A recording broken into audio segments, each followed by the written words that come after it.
Hello, if you want to use a sound equalizer on Samsung Galaxy A16 5G, then unfortunately you will need to download a third-party app, even though we have Dolby Atmos. So if you go to the settings and you head to sounds and vibration, and then go to sound quality and effects, over here we have Dolby Atmos, and technically we can adjust the equalizer by choosing one of these 3 or 4 actually options.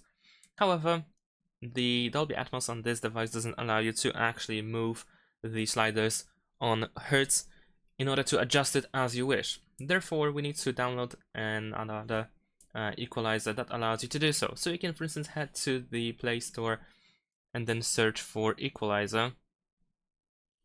And then you can download any of the apps that you may like. There's lots of them, as you can see. Some of them are probably better than the other. I'm gonna use this one as an example. So let's install it and let me show you how it looks like.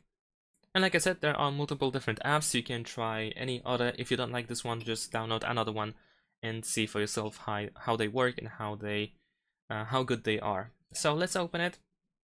Of course, you might see ads while using the app. That's nothing new. So let's skip this. And there we go. Now we can enable the equalizer. We don't need notifications. Oh, we actually need, unfortunately.